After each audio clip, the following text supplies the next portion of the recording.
Bom, eu estive pensando sobre o que eu ia falar hoje, especialmente porque eu venho acompanhando no YouTube alguns pastores falando e eu fico admirado pela inteligência e a capacidade de cada um deles. Semana passada, nós tivemos nada mais, nada menos do que o pastor Silas Malafaia falando. Então, você imagina a enorme responsabilidade que existe em eu trazer uma palavra hoje a fim de abençoar o seu coração, de edificar a sua vida. Então, eu queria trazer uma palavra pastoral ao seu coração, e ela tem por tema o valor do mensageiro, ok? O valor do mensageiro. Domingo agora se comemora, se não me falha a memória, Dia do Pastor, né? Então, eu queria trazer à sua memória a importância que existe naquilo que nós fazemos. Então, o valor do mensageiro. Eu quero tomar por base o livro de Jonas, lá no capítulo 1. Se você está com a sua Bíblia aberta, você pode abri-la, pegue o seu caderno para que você faça algumas anotações e que você possa aprender um pouquinho, né? Estou vendo aqui o Luciano Granado, privilégio, queridão, Demerlon também. Então, eu quero introduzir lendo, a partir do versículo 1, do capítulo 1 de Jonas, ok? O texto diz assim, olha, a palavra de Deus veio a Jonas, filho de Amitai, com esta ordem: dispõe-te e vai à grande cidade de Nínive, quer dizer, morada de Ninos, e prega contra ela, porque a sua malignidade subiu até a minha presença. Bom, o texto ele é de muito fácil interpretação. De início, nós encontramos Deus trazendo uma orientação ao profeta Jonas.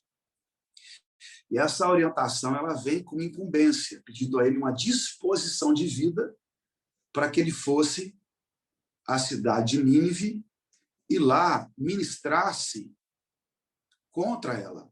E a razão de Deus pedir para que Jonas fosse à cidade de Nínive é porque a malignidade que aquela cidade possuía era tão grande e tinha alcançado proporções tão insuportáveis que Deus disse: a sua maldade, a sua malignidade subiu até a minha presença.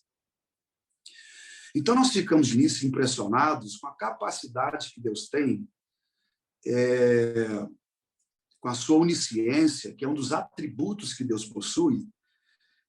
E isso fica claro quando ele revela a Jonas o seu conhecimento a respeito de uma cidade inteira. Então, ele simplesmente chama Jonas e fala sobre a tarefa que ele precisava agora realizar. Deus não só fala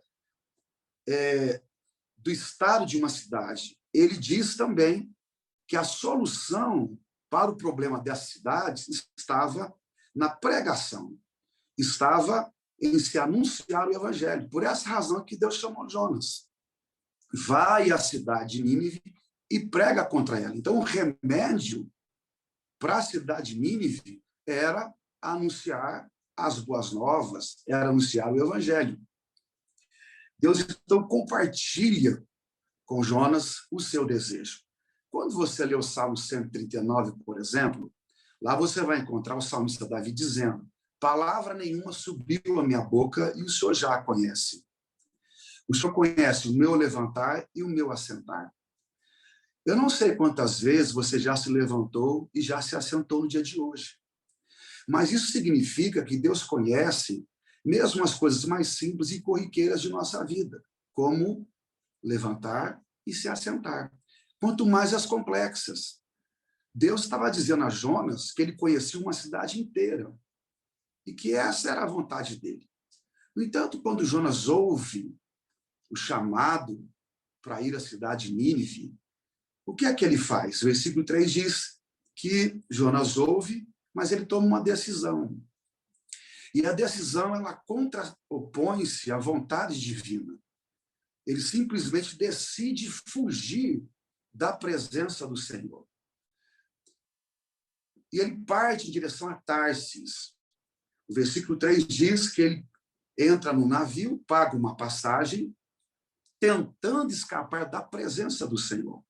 E é curiosa a atitude de Jonas, porque se Deus conhece situações tão complexas como uma cidade inteira, o que levou Jonas a acreditar que Deus não saberia da atitude que ele iria tomar, do próximo passo que ele tomaria, que ele não obedeceria, que ele fugiria da responsabilidade atribuída até então.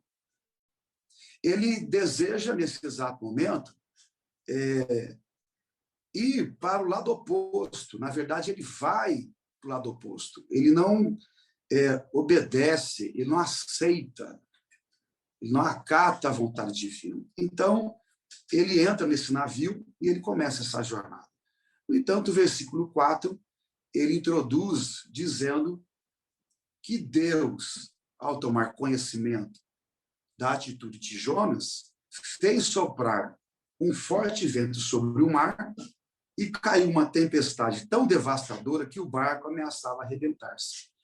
Então, Jonas ele enfrenta nessa hora uma tempestade, ela é pedagógica, porque o próprio Deus é que enviou essa tempestade a fim de confrontar a atitude de Jonas, que decidiu em seu coração escapar da presença do Senhor. Mas a verdade é, como nós escaparemos da presença do Senhor? O provérbio diz que os olhos do Senhor, eles passeiam por toda a terra. Não há como nós escaparmos da presença do Senhor. A partir de então, Jonas enfrenta uma série de problemas. Ele é confrontado na embarcação, ele mais tarde é atirado ao mar, ele é engolido, tragado por um peixe, e ele se encontra agora no ventre de um peixe. E o capítulo 2 inicia com Jonas dentro do ventre de um peixe. Então, note como as coisas foram piorando à medida da desobediência de Jonas. Mas dentro do ventre do peixe, Jonas ele faz uma oração. Deus ouve a sua oração. E é curioso, porque até então é a primeira vez que Jonas ora, desde que Deus o chamou para um ato de responsabilidade com relação a Nínive. Então, eu perguntaria, o que de fato é importante? Nós estamos enfrentando uma situação difícil e com ela orando, ou não enfrentarmos nenhuma situação difícil e, em razão disso, não orarmos? Ora, é melhor enfrentarmos uma situação difícil que nos leva à oração do que qualquer outra coisa que a gente possa imaginar. Jonas começa a orar depois que ele se encontra dentro do ventre de um peixe. Então ele ora, Deus ouve a sua oração, dá uma ordem ao peixe, né? E esse peixe coloca Jonas na praia, capítulo 2, versículo 10. O texto diz que Deus deu ordem ao peixe e este vomitou Jonas na praia. Bom, com essa situação acontecendo, Jonas ele compreende que ele tem que chegar a Nínive. E ele então se dirige a Nínive. E aqui que a coisa é interessante, que Jonas chega à cidade de Nínive, versículo 3, e ele percorre toda a cidade de Nínive, e ele prega, versículo 4. Vamos ler o texto? Jonas entrou na cidade, caminhou por ela um dia inteiro, proclamando: eis que daqui a 40 dias Nínive será destruída. Então, essa foi a mensagem que ele pregou em Nínive, cumprindo assim o desejo de Deus. Mas, à medida que Jonas anunciava a mensagem em Nínive, olha o que foi acontecendo. O resultado da ministração da palavra de Deus em Nínive. Versículo 5. Então, os ninivitas creram em Deus, combinaram um jejum geral, e todo o povo, dos mais importantes e ricos aos mais simples e pobres, se vestiram com uma roupa feita de pano grosseiro, a fim de demonstrar publicamente que reconheciam seus pecados e estavam arrependidos. Quando o rei de Nínive tomou conhecimento da pregação e de tudo que ocorria na cidade, ele se levantou do trono, tirou o manto real, vestiu-se também de pano de saco e sentou-se sobre cinzas. Proclamou em Nínive: eis que por decreto do rei e de seus nobres fica proibido a todo homem ou animal bois ou ovelhas, provai de qualquer alimento. Portanto, não havereis de comer nem beber absolutamente nada. Cobri-vos de vestes de arrependimento e lamento, tanto as pessoas como os animais. E todos os cidadãos orem a Deus com todas as suas forças. Cada pessoa abandone seu mau caminho e toda atitude violenta. Talvez Deus volte sua face para nós, se arrependa e acalme o furor da sua ira, de modo que não sejamos destruídos. Então, com a pregação de Jonas naquela oportunidade, toda a cidade se prostrou, se arrependeu, com pano de saco, com jejum, com lamento, com oração. O rei fez proclamações, fez edito real, proclamação. Sua intenção era qual? Talvez Deus volte sua face para nós. E tudo isso estava ocorrendo em Nínive em decorrência da pregação do profeta Jonas. Agora veja, versículo 10 diz, Deus, que lá atrás viu a malignidade de toda a cidade, estava com seus olhos atentos. O texto diz, Deus observou tudo quanto fizeram, como se converteram do seu mau caminho e abandonaram a violência. E atendeu às orações do povo, voltou atrás e não destruiu a cidade como havia ameaçado. Eu fiquei encantado em ver essa mudança de uma cidade inteira. Nós estamos falando literalmente de conversão, de mudança de atitude pela pregação do evangelho. Então, uma cidade inteira se converte. Um dos maiores feitos, talvez, no Velho Testamento, que diz respeito à pregação de um homem em uma cidade inteira. E é curioso observar a disposição do coração de Jonas quando ele percebe que Deus não vai destruir a cidade e que ela se converteu. Capítulo 4, versículo 1. Entretanto, Jonas ficou extremamente decepcionado com tudo isso e irou-se sobremaneira.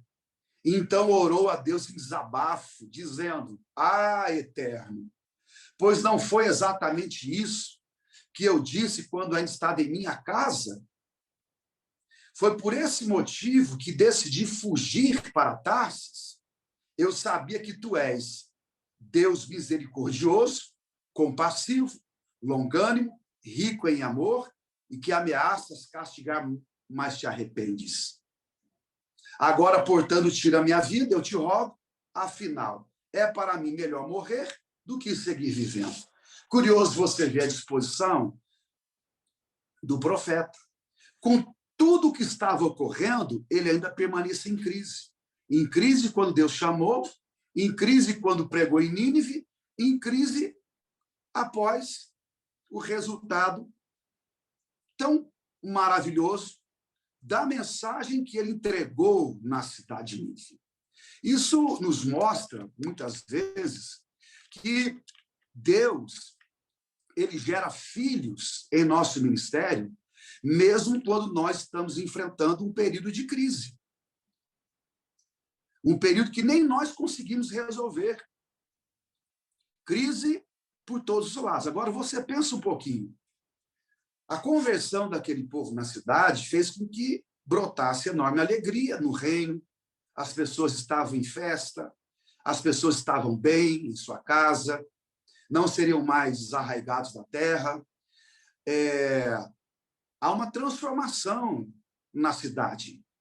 Mas enquanto o povo está em casa falando do bom momento, enquanto o povo estava em casa celebrando aquele acontecimento, Jonas, o homem de Deus, estava em crise.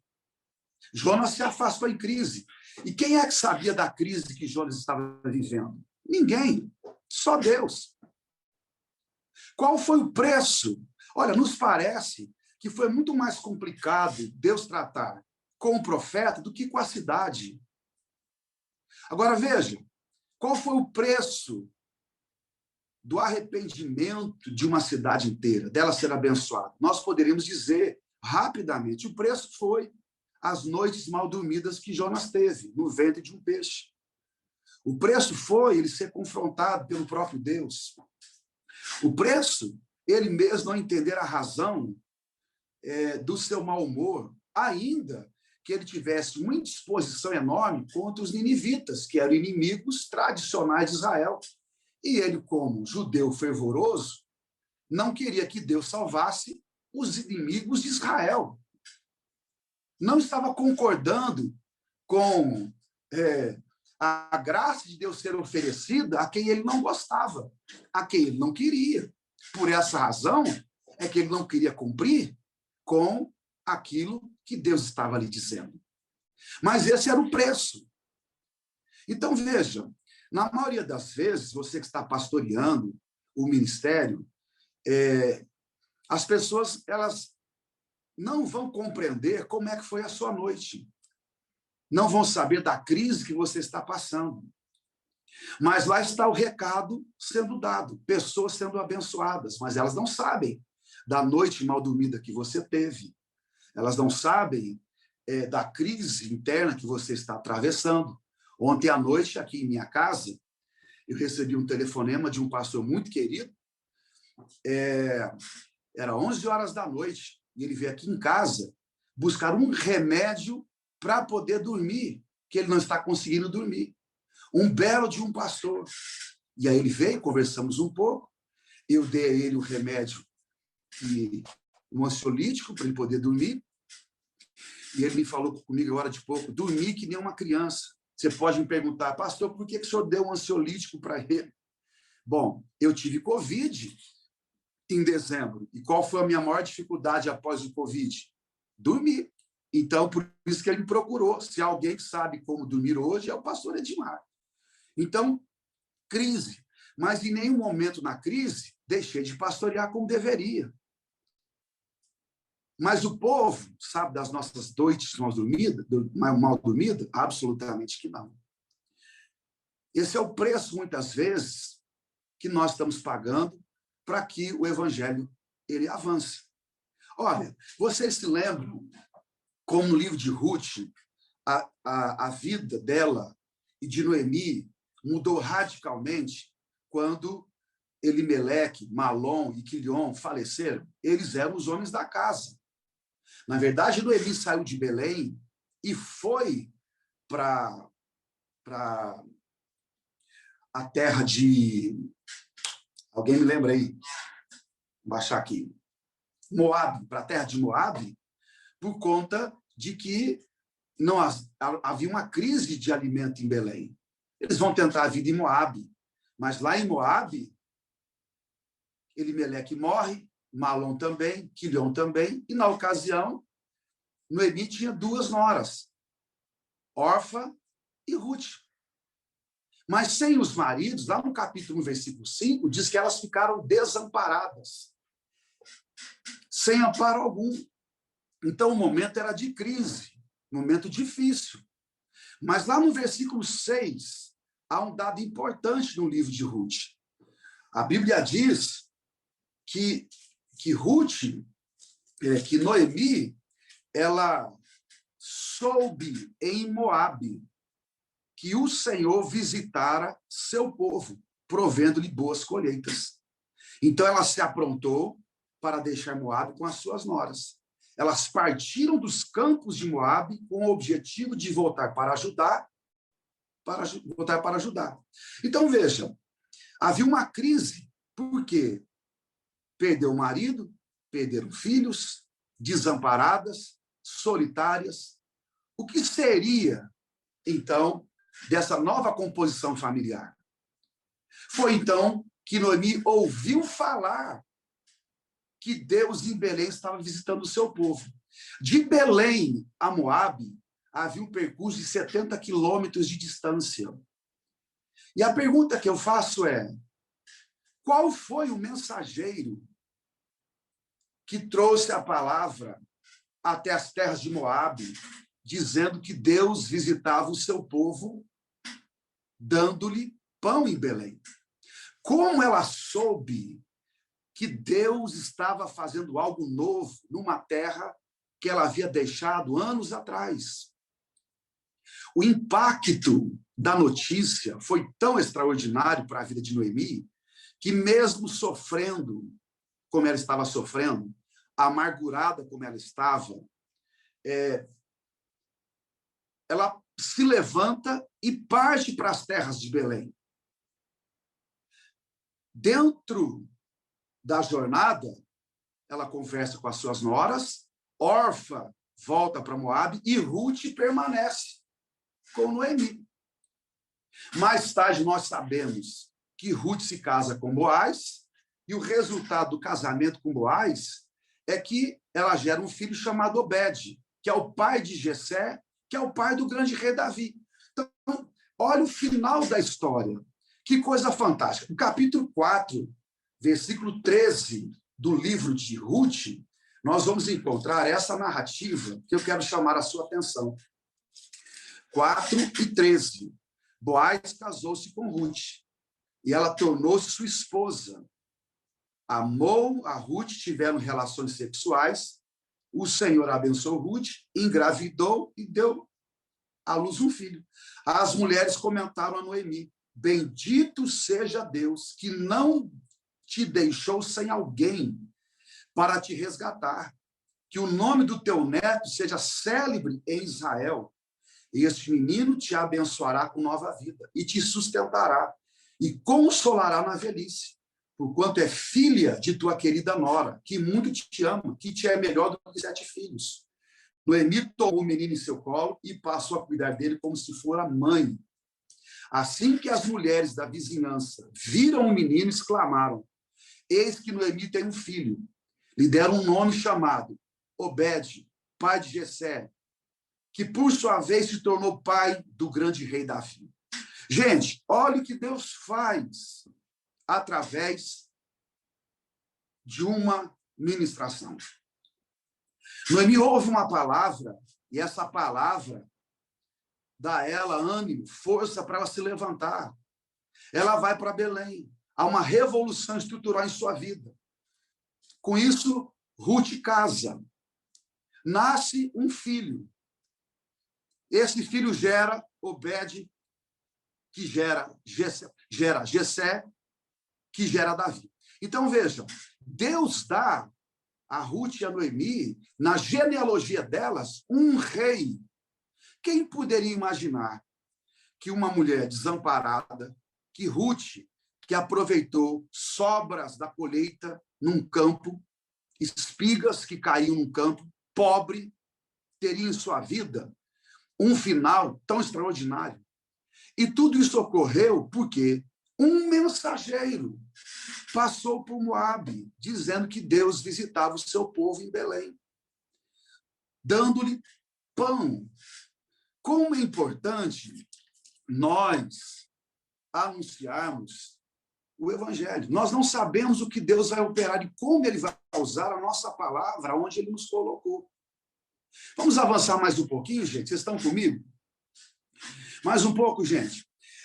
Se alguém tivesse ouvido o discurso de Elias com a viúva de Sarepta, o que teria dito naquele exato momento, quando Elias estava lhe dizendo, à medida que tinha se encontrado com ela: me dê um pouco do que você tem. E ela tinha dito: não posso, porque o que eu tenho é insuficiente para partilhar. O que eu tenho é um pouco de farinha, é um pouco de alimento que só dá para uma refeição, para mim e meu filho. É a palavra que ela libera sobre Elias.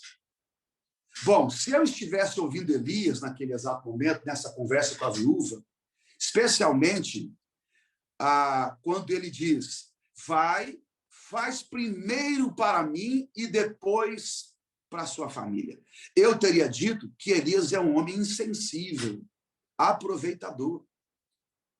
Mas Elias foi para aquela terra porque Deus havia lhe dito: eu dei ordens para que uma viúva te sustente.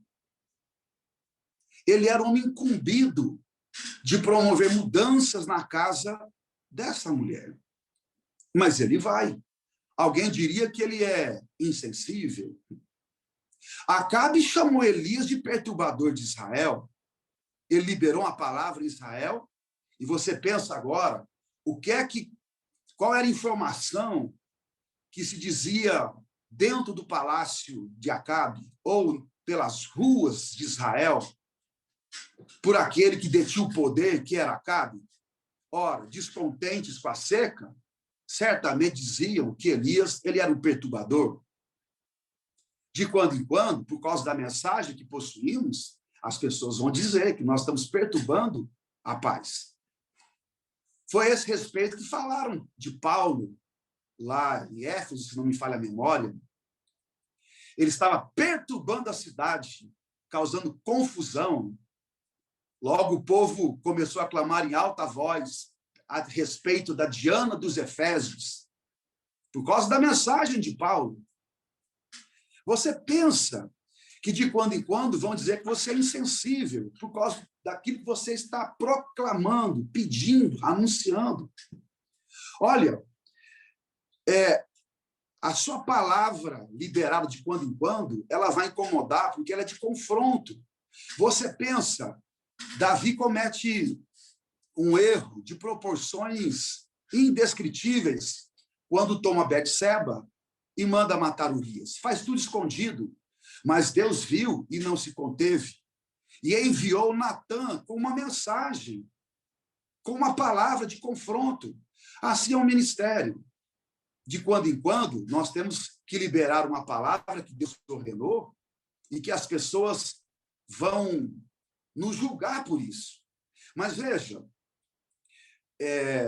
o que há de ser de nós se nós não anunciarmos o Evangelho? Se nós não anunciarmos a palavra do Senhor. Paulo, quando falou aos Coríntios sobre esse assunto, lá no capítulo 9, versículo 16, de sua primeira carta, ele diz, porque se anuncio o Evangelho, não tem que me gloriar, pois me é imposta esta obrigação. E ai de mim, se não anunciar o Evangelho.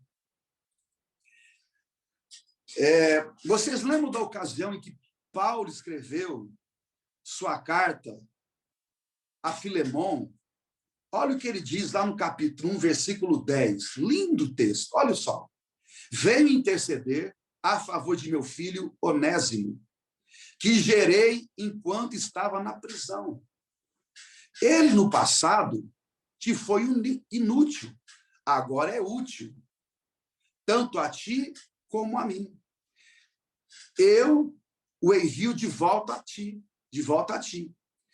como se estivesse enviando o meu próprio coração, bem que eu gostaria de mantê-lo comigo, para que em teu lugar me servisse nas algemas que carrego por causa do Evangelho. Então, perceba, Paulo, ele está dizendo que gerou Onésimo, gerou ele enquanto estava na prisão. E agora ele devolve Onésimo a Filemon. Ele era um escravo fugitivo. Perceba que em determinados momentos você vai gerar filhos em meio à dor, em meio à prisão. Mas a prisão não é um motivo para você não gerar filhos. As algemas não são motivos para você não ser produtivo. Alguns anos atrás, eu estava em Israel. Domingo à noite, madrugada, fui no Muro das Lamentações. Gravei um vídeo falando com minha mãe, com meu pai. Estava com um grupo maravilhoso, coração alegre. Quando eu chego no quarto do hotel, 2h poucas da manhã, o telefone do meu quarto tocou. Eu atendi. Estava em pé, junto comigo, o pastor Alexandre Zanata. Quem estava na linha do lado de lá, meu irmão mais novo, pastor Alex, ele disse, você está sozinho? Eu, não, eu estou no quarto. Mas logo lhe falei, diga logo o que está acontecendo. Ninguém liga do Brasil para Israel 2h da manhã. Ele disse assim, infelizmente, a notícia que eu tenho para te dar não é boa. Mamãe acabou de ter um AVC gravíssimo. nós estamos te esperando de volta. Só um milagre. Eu simplesmente não tinha palavras para dizer, desliguei o telefone, a dor invadiu a minha alma, chorei, eu estava em Israel, a quilômetros de distância, eu tinha ganho a passagem de graça, não tinha gasto um centavo, perguntei a Deus, o Senhor me deu um presente, me trouxe para longe e leva minha mãe? Naquela hora, Deus me disse, lembre-se do versículo preferido de sua mãe, Salmo 46, versículo 10. Aquietai-vos e sabei que eu sou Deus. Adiantei a minha passagem de volta, voltei ao Brasil, cheguei no hospital, aguardava o meu retorno, só para desligar os aparelhos e mamãe ser sepultada. Ela foi sepultada numa quarta-feira. A liderança de nossa igreja me procurou e disse, você pode ir para qualquer lugar do mundo, escolha um lugar para você viver o seu luto. Eu disse, todo o ministério eu tenho ensinado que lugar de cura é na igreja. Qual é o lugar que vai me curar? Não é na presença de Deus com os irmãos? Agora eu vou para onde? Eu vou para Nova York? Eu vou para Miami? Para Disney? Eu vou para Flórida? Que lugar? No domingo seguinte, eu estava no púlpito da casa de Deus. Fui ao púlpito e chorei como ninguém. Minhas lágrimas não deram para ser contidas. E assim foi por todo aquele período. 1 ano de luto, chorando e ministrando. Dor. Você vai gerar filhos em meio à dor. O importante é você continuar avançando. É continuar caminhando. Alguns filhos serão gerados quando o rumo do nosso ministério mudar. Não é porque você planejou, você tinha um outro destino. Isso aconteceu com o apóstolo Paulo, Atos 16. Rapidinho para o texto. Lá você vai encontrar Paulo em sua viagem missionária, em sua segunda viagem missionária, se não me falha a memória, com Silas. E o texto diz que eles iam edificando as igrejas, e elas iam crescendo na fé. Versículo 6. Viajando por toda a região da Frígia e da Galácia, Paulo e seus companheiros de ministério foram impedidos pelo Espírito Santo de pregar a palavra na província da Ásia. Quando avizinharam-se da região da Mísia, procuraram subir até Bitínia, mas também o Espírito de Jesus não lhes permitiu. Então, veja, o impedimento estava vindo da parte divina.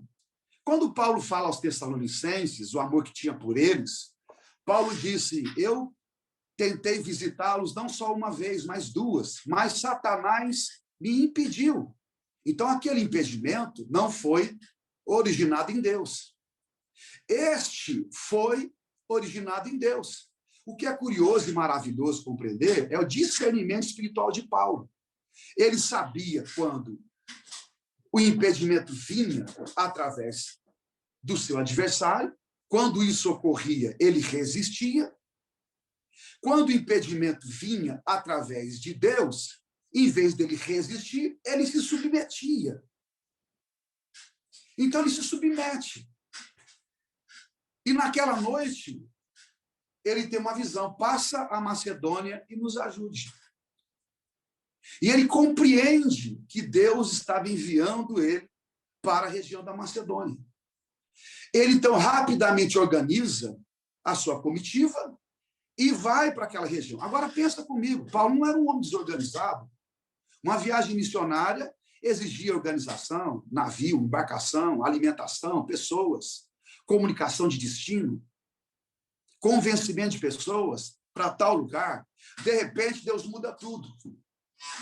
Como é que Paulo vai comunicar aos marinheiros, às pessoas, ao comandante da embarcação, que agora eles vão para um novo caminho, um novo rumo, um novo destino? Que palavra ele vai ter que usar dentro dessa embarcação? Além do que, como ele vai ter que se expressar para convencê-los. Supostamente, alguém diria, para outra região, não está no planejado, eu não vou. Mas o grande capitão, ele surge nessas horas, onde as mudanças acontecem e ele assume o controle, e com a palavra de Deus, dado que foi chamado por ele, ele consegue mudar o destino e se adaptar rapidamente àquilo que Deus está propondo, à mudança que está sendo comunicada. Eles chegam à cidade de Filipos. Paulo, então, vai à beira de um rio orar e lá se encontra com algumas mulheres. Versículo de número 13, era um sábado. 14. Mulheres passaram a ouvir, uma delas, Lídia, vendedora de púrpura da cidade de Tiatira. Aconteceu-lhe que, quando Paulo pregava, Deus abriu o coração de Lídia e ela acolheu a mensagem pregada por Paulo. Que coisa gloriosa! Salvação. A primeira pessoa convertida na Europa, na segunda viagem missionária de Paulo, uma mulher. Mais tarde, convence Paulo a chegar à sua casa e a igreja, mais à frente, é estabelecida em Filipos, razão do porquê que Paulo escreveu a carta aos Filipenses. Mas veja, ministério efetivo de Paulo aconteceu em meio à mudança. Gente, quantas mudanças nós estamos enfrentando hoje? Mais de 1 ano e meio de pandemia. O mundo mudou, mas o evangelho é o mesmo, e Deus é o mesmo. A forma mudou, mas o conteúdo é o mesmo. Paulo dizia, não me envergonhe do evangelho, porque é poder de Deus para a salvação de todo aquele que nele crê. Que coisa preciosa. Conversava com o doutor Elias Dantas dias atrás, numa conferência. Ele disse, meu filho, na pandemia, Deus está abalando o mundo. 700 iranianos foram batizados por causa da comunicação do evangelho pelas redes sociais. Na China, milhares estão se convertendo, o governo tentando apertar, impedindo reuniões. Na China, querido, jovens até 18 anos se frequentam um culto evangélico, a família perde o benefício social. Não podem haver reuniões na casa dos crentes com mais de 4 pessoas que sejam estranhas. Com toda a perseguição, diz o doutor Elias Dantas, que num futuro próximo, a China será a maior igreja do mundo por causa da pregação do evangelho, por causa das mudanças que vêm pela pandemia. Igrejas sendo abertas.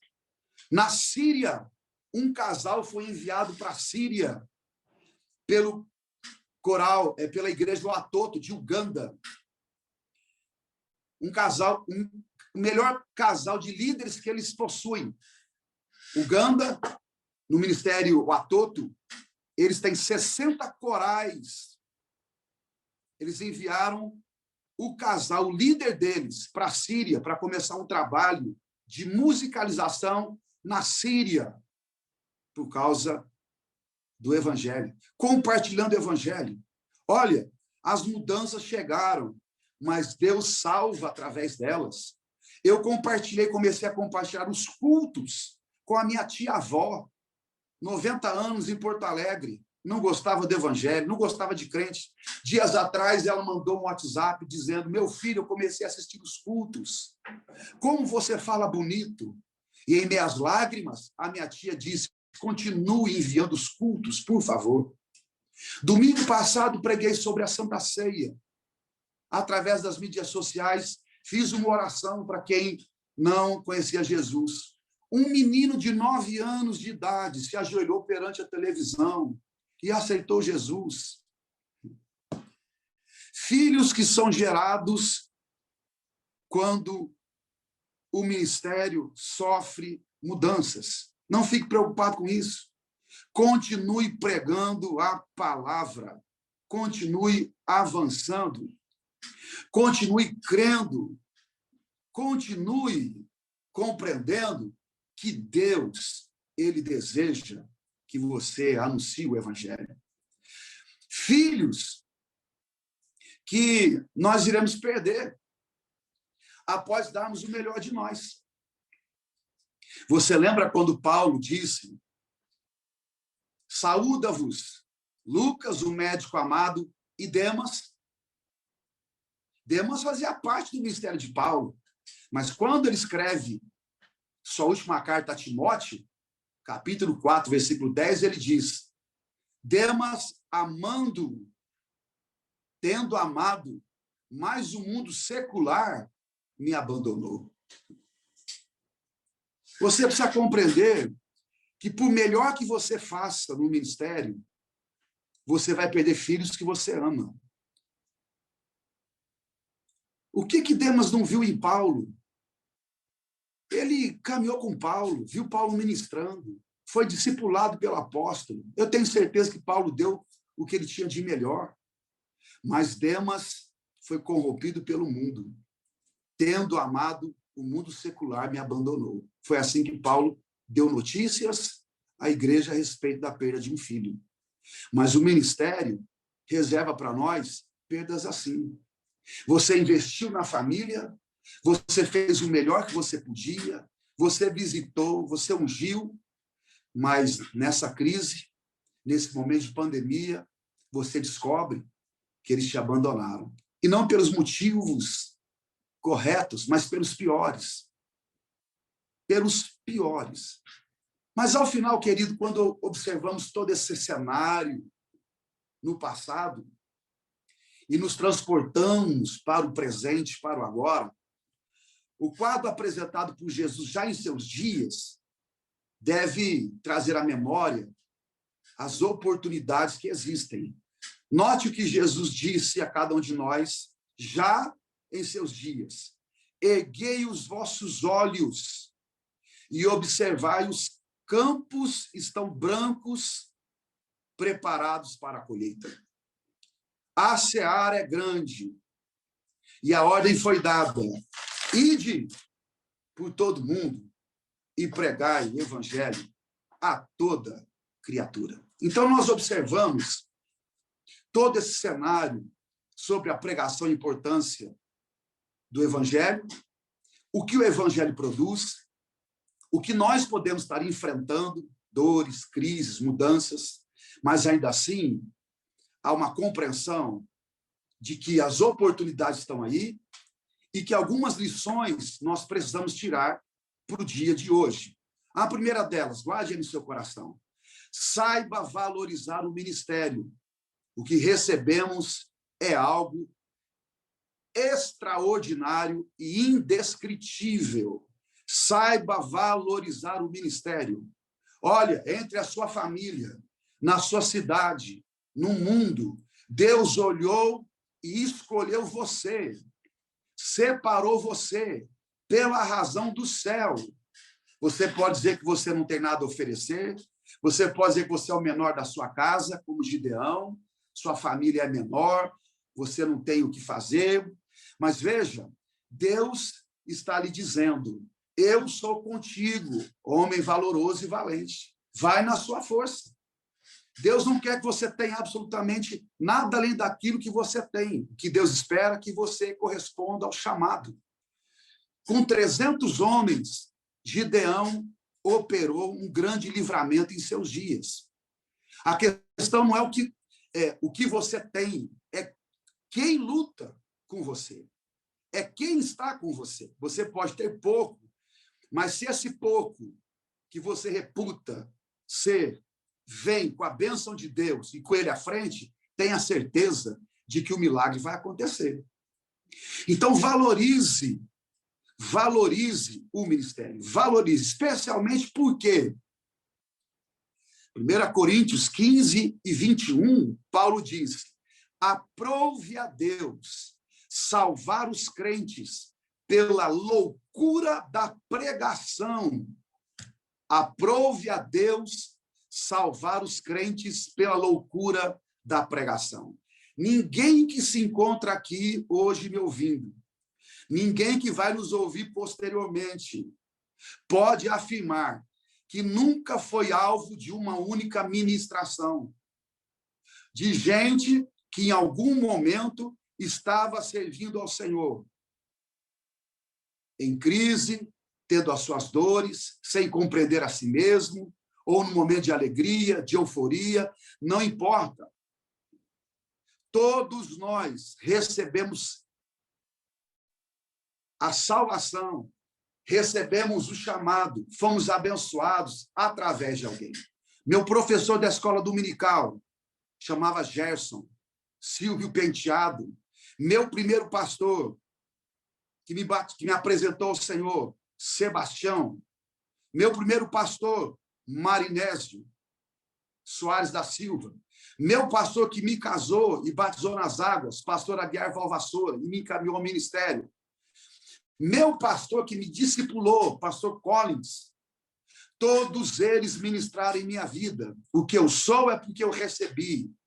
Valorize os homens que ministraram em sua vida. As mulheres que ministraram em sua vida. Minha mãe ministrou sobre a minha vida. Tia, irmãs queridas que oraram por nós. Valorize o ministério. Gente que Deus levantou no Nordeste para abençoar sua família. Gente que Deus levantou fora do país para visitar o seu pai. Valorize o ministério. Valorize a vida de Jonas. Valorize Paulo. Valorize os homens que Deus tem levantado nesse tempo para falar ao coração da sua esposa, dos seus filhos que estão perdidos, gente que passa a noite no ventre do peixe, mas que pela manhã está pelas ruas pregando o evangelho. Saiba valorizar. Tempos atrás eu tive uma discussão com um homem que me dizia: eu não concordo com o pastor andando com um bom carro, porque o pastor estava andando com um carro que era uma Mercedes 2013, 2014. E eu lhe disse: deixa eu lhe fazer uma pergunta. Se o seu filho adoecesse e ele fosse curado por intermédio da palavra de um homem santo, quanto que você pagaria? Quanto que a mulher que tocou em Jesus daria a ele por ser curada de um fluxo de sangue que levava ela a um sofrimento há 12 anos? Quanto que Naamã daria pela lepra que ele carregava no corpo e ninguém resolveria?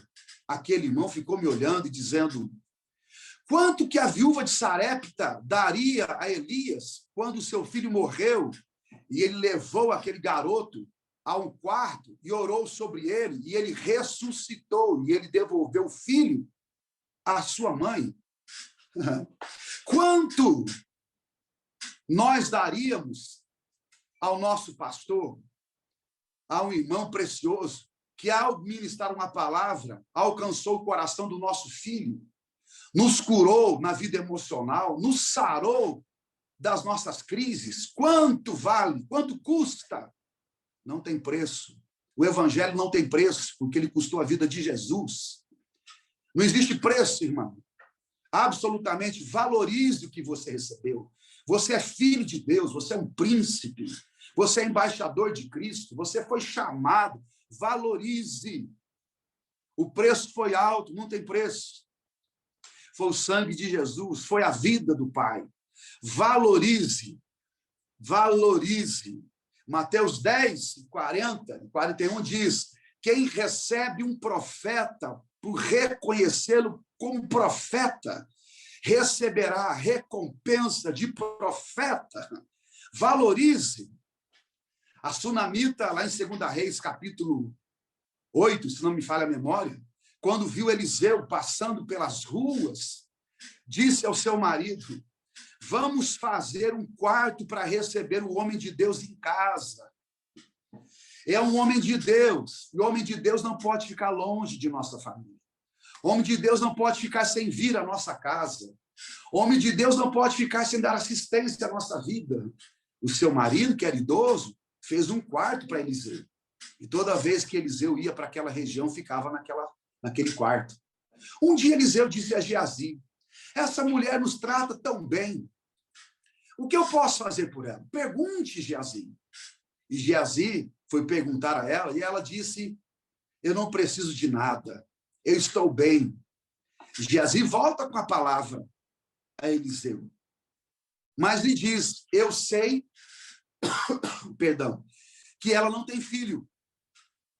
Eliseu então diz a Geazi: volte e diga a ela que no próximo ano ela engravidará. Quem honra um profeta, por reconhecê-lo por profeta, receberá recompensa. A sunamita engravida e tem um profeta. Porque honra, valoriza. Então, quem honra, Deus abre a madre, Deus abre o ventre para ser produtivo. Deus dá uma condição para que a pessoa produza. Agora, e quem menospreza?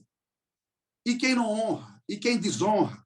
Bom, lá em 2 Samuel, capítulo 6, versículo 16, você vai encontrar Davi dançando e salmodiando ao Senhor. A Bíblia diz: Mical desprezou Davi, porque achou que não era importante. Mical nunca gerou filhos para Davi. Enquanto Deus abriu o ventre da sunamita por ter honrado, Deus fechou o ventre de Mical por ter menosprezado. Valorize o que Deus te deu. Segundo, querido, procure se apresentar como obreiro aprovado. Timóteo, entre todas as palavras, Paulo, entre todas as palavras que poderia dizer a Timóteo, todas, ele diz assim, nos seus últimos conselhos, não é? Não tenha do que se envergonhar. Ministério pastoral, ministério de homem de Deus, começa aqui. Não tenha do que se envergonhar. Sua vida financeira tem que estar em ordem. Sua vida relacional com as pessoas, em ordem. Sua vida no casamento, em ordem. Seu testemunho como pai de família, em ordem. Na comunidade, padrão dos fiéis. Foi o que Paulo disse a seu filho na fé. Não tenha do que se envergonhar. Bom, segundo, maneje corretamente a palavra de Deus. Olha, querido, conheça a Deus mediante a sua palavra. Alimente o seu povo. Não se preocupe em ser uma pessoa. Deixa eu lhe dizer uma coisa. Se você tem uma maçã e come ela toda e menospreza ela, então, toda a semente que ela possuía, você perdeu. Mas se você partir essa maçã e pegar a semente e plantar, olha o poder que existe em uma semente, em uma pessoa. Com o tempo nascerá uma árvore que dará muitos frutos. Você pode estar ministrando a uma pessoa só, a duas, a três, mas essas pessoas podem fazer enorme diferença. Olha, Deus disse assim a Ananias: vá à rua chamada direita, porque lá se encontra um homem chamado Saulo. Você vai orar por ele. Ananias diz: Senhor, esse homem é perigoso, ele persegue a igreja, chegou com cartas aqui em Damasco para perseguir todo mundo. Parece que Ananias queria convencer Deus do contrário. Deus disse que assim, ele é vaso escolhido, só faço o que eu lhe pedi. Agora, veja, Ananias estava disponível, sensível à voz de Deus, e obedeceu. Você não vai ouvir Ananias pregando para uma multidão. Alguns dizem que ele era o pastor de Damasco. Ele era o homem que representava Deus em Damasco. Você só vai ouvir Ananias ministrando na Bíblia a um homem chamado Saulo. Mas o que foi que aconteceu através dessa ministração na rua chamada direita, na casa de Judas, em Damasco? Deus operou um milagre extraordinário. Deixa Jesus te usar para ministrar a um só que seja. Se esse for o propósito de Deus, não se preocupe com isso. Gere filhos. Seja obreiro aprovado. Dê testemunho do evangelho, da graça de Deus. Olha, o Salmo 100 diz que, ao fazê-lo, devemos fazer com alegria. Servir ao Senhor com alegria. Por último, eu queria terminar, querido, dizendo a recompensa ela é indizível, imensurável, maravilhosa. Olha o que Paulo disse aos filipenses. Lembre-se, lá em Filipos, ele foi maltratado. Lá em Filipos, Paulo foi encarcerado. Perto da meia-noite, ele cantava louvores com Silas, e Deus enviou um terremoto. As prisões foram abertas e as correntes se caíram, e logo o carcereiro pediu luz. Foi em Filipos. Mas no capítulo 4, versículo 1, aos Filipenses, ele disse: portanto, meus irmãos, a quem amo e de quem tenho saudades, minha alegria e coroa, permanecei assim, firmes no Senhor, amados. Paulo chama os filipenses como minha alegria e coroa. Minha recompensa são vocês. Vocês são a minha recompensa. A nossa recompensa, irmãos, é o povo. É o rebanho, as ovelhas. Nossa alegria e coroa. A recompensa é indizível. Quando eu me encontrava na igreja anos atrás, numa reunião ministrando, eu recebi um telefonema. Eu sei que eu já passei da hora um pouquinho, Tiago, estou terminando. E eu estava numa reunião importante. O telefone tocou e minha mulher disse: corre, você precisa vir para casa urgente, porque o pastor Collins, ele quer falar com você. O pastor Collins foi o meu mentor quando eu estava na faculdade do Nazareno. Um americano, casado com a dona Franci, idoso naquela ocasião, um homem incrível, incrível. Eu recebi a informação do seu filho Bob. Eu corri para casa, pedi licença, dado a pessoa que me convocava, cheguei em casa, abri o computador, vi Skype, e logo o Bob trouxe o pastor Collins uma cadeira de rodas e colocou em frente ao computador. O pastor Collins, com aquele sotaque que ele não perdia, logo disse: meu filho, tudo bem com você, meu filho? Eu disse: sim, pastor Collins, tudo bem. Eu estou lhe telefonando para te abençoar. Eu estou lhe telefonando para lhe dizer que eu vou partir para estar com o Senhor. Quero lhe dizer, permaneça firme, meu filho, até o fim. Honre ao Senhor todos os dias de sua vida. Terminou me dizendo: chame a sua família que eu vou abençoá-lo. Disse: glória, glória, glória e glória ao Eterno. No futuro nos veremos na eternidade. Cumpra o teu ministério fielmente. Eu vou mostrar a você um quadro que eu tenho de 1995. Nele se encontra uma carta que eu recebi do pastor Collins quando eu fui para o ministério na igreja de Rio Claro, onde eu servi por um ano.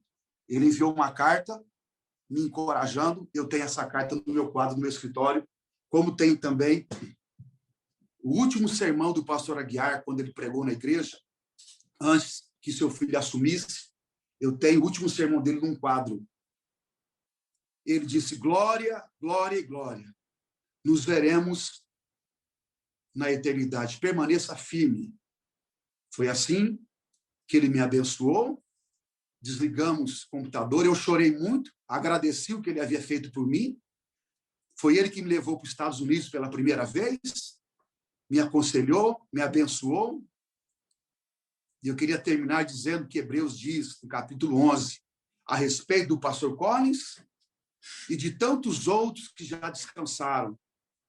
E você, querido e amado irmão, se encaixa nesse perfil. Eu quero dizer a você o que o autor disse. Homens que o mundo não é digno. Homens que o mundo não merece. Deus seja louvado pelo seu ministério. Deus seja louvado pelo seu trabalho.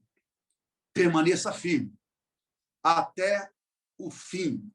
Não descanse. Não dê descanso ao seu coração. Continue até o fim, lembrando que Deus o chamou para uma obra extraordinária e maravilhosa.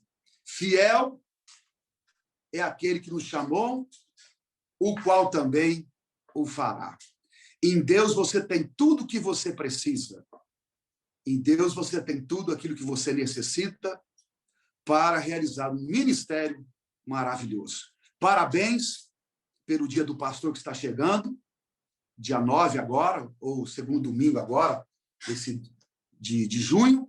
Parabéns. Tenho o maior orgulho hoje de falar a vocês, de ter essa oportunidade de externar a minha gratidão a Deus pelo ministério pastoral. Não duvide. Se Deus o chamou, é porque Ele sabe que você tem potencial e capacidade de gerar filhos. Não importa se em tempo de alegria, de dor, de questionamentos, mas Deus sabe que você é capaz e que grandes mudanças vão acontecer através da palavra que Deus vai colocar em seu coração para o povo que lhe pertence. Que Deus abençoe vocês. Muito obrigado pelo privilégio. Muito obrigado por tudo. Posso orar por vocês, gente? Dá para orar? Vamos orar, gente? Agradecer a Deus o ministério, o chamado que Ele nos deu, aquilo que Ele fez por nós. Não é? O valor do ministério, o valor do mensageiro, aquele que leva a preciosa semente, andando e chorando, voltará sem dúvida alguma com seus feixes nas mãos.